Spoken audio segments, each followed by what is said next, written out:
अस्सलाम वालेकुम गाइस, क्या हाल है? उम्मीद है आप लोग सब खैरियत से होंगे। अभी मैं आपको ज़ियारत करवाता हूँ गार सौर के यहाँ।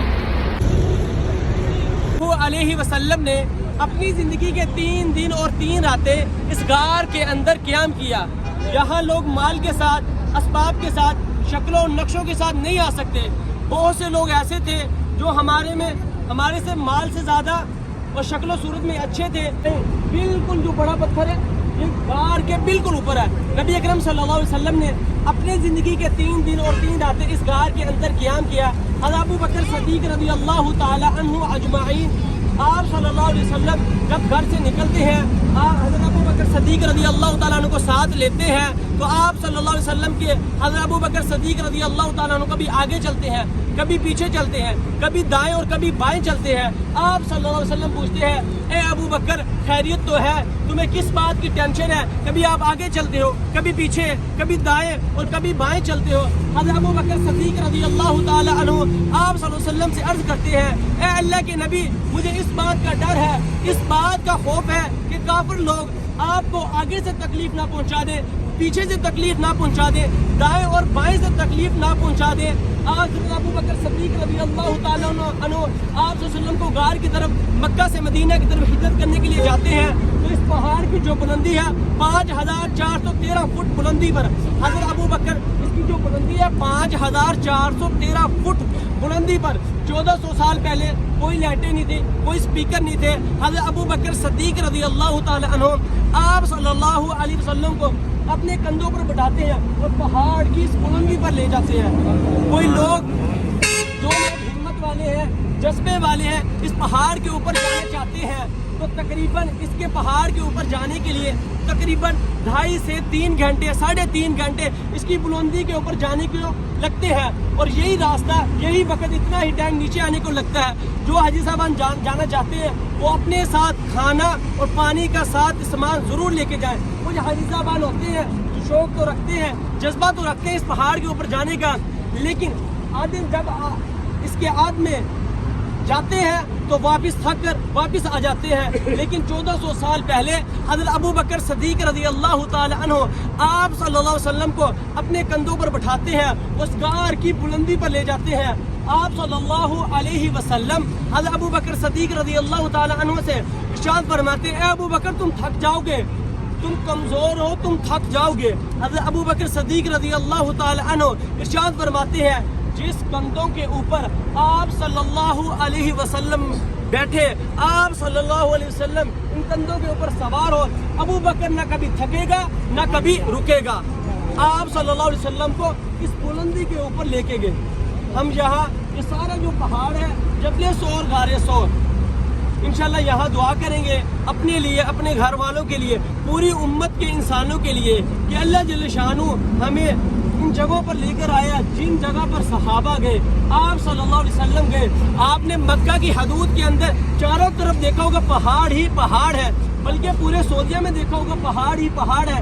लेकिन जिन जगहों पर आप सल्लल्लाहु अलैहि वसल्लम गए, सहाबा इकराम रज़ी अल्लाह ताला अन्हु अजमाइन गए, अल्लाह जल्ल शानू ने क़यामत तक उन जगहों को मुक़द्दस और अहम बना दिया। इंशाल्लाह दुआ करेंगे, फिर इंशाल्लाह हम अपनी जो सफ़र है ज़ियारतों का इंशाल्लाह रवाना शुरू करेंगे। बिस्मिल्लाह। सारा का सारा अरफात का मैदान है, सेकंड ज़ियारत है हमारी यहाँ पे।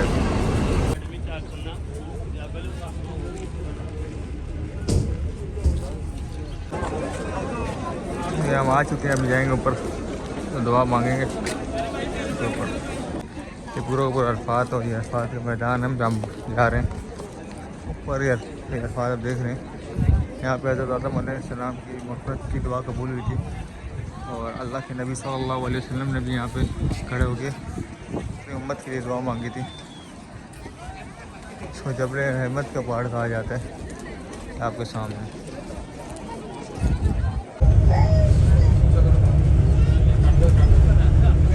तो उनको कहती है कि आपने एक नहर बनानी है, तो जब ठेकेदार कहते हैं कि इस पर बहुत मालियत का खर्चा आ जाएगा, लाखों दिनार खर्च आ जाएंगे, नहर जुबैदा, मलका जुबैदा कहती है अगर एक ईंट के मुताबिक, एक पत्थर के मुताबिक अगर 1 दिनार खर्च भी आए तो मैं लगाने के लिए तैयार हूँ।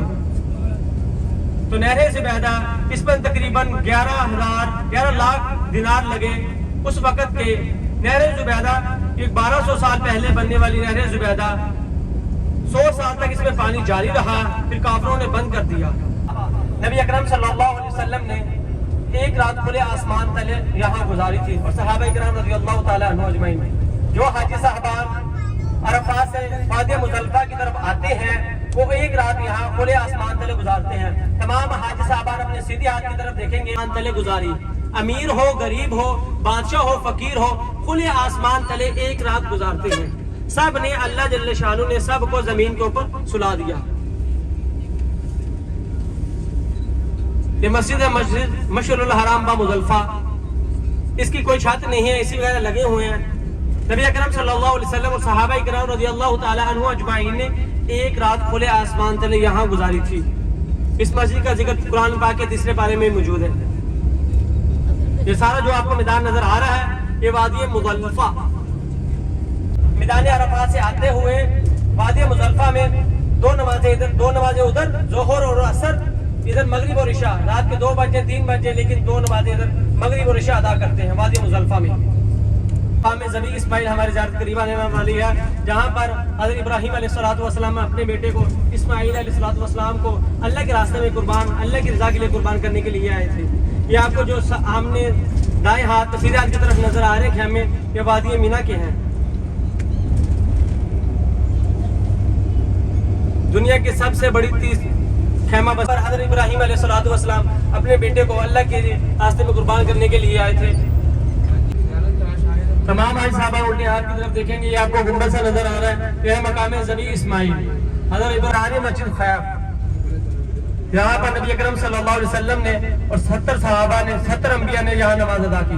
مسجد خیف، 4 مینار والی مسجد، مسجد خیف۔ اس کے بالکل الٹے ہاتھ کی طرف وہ آپ کو برآمدے نظر آ رہے ہیں جس کے اوپر سفید کلر کی چھتری ہے، یہ ہے جمرات شیطان۔ شیطان کو یہاں پتھر مارے جاتے ہیں، جمرات شیطان۔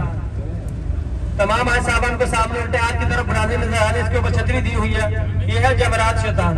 شیطان کو پتھر، شیطانوں کے ساتھ ساتھ پتھر، پھر تیسرے دن 3 شیطانوں کے ساتھ ساتھ پتھر مارتے ہیں۔ شانوں کے ہاں کوئی مشکل نہیں ہے، جیسے اللہ جل شانہ ہمیں لاکھوں لوگوں میں سے عمرے پر لے کر آیا، اسی سال اللہ جل شانہ سے دعا ہے اللہ جل شانہ ہمیں حج پہ لے کے آئے، ہم بھی شیطان کو یہ جو آپ دیکھ رہے ہیں سوکھا ہوا درخت، یہاں پہ نبی کریم صلی اللہ علیہ وسلم نے کھڑے ہو کے چاند کے 2 ٹکڑے کر دیے تھے۔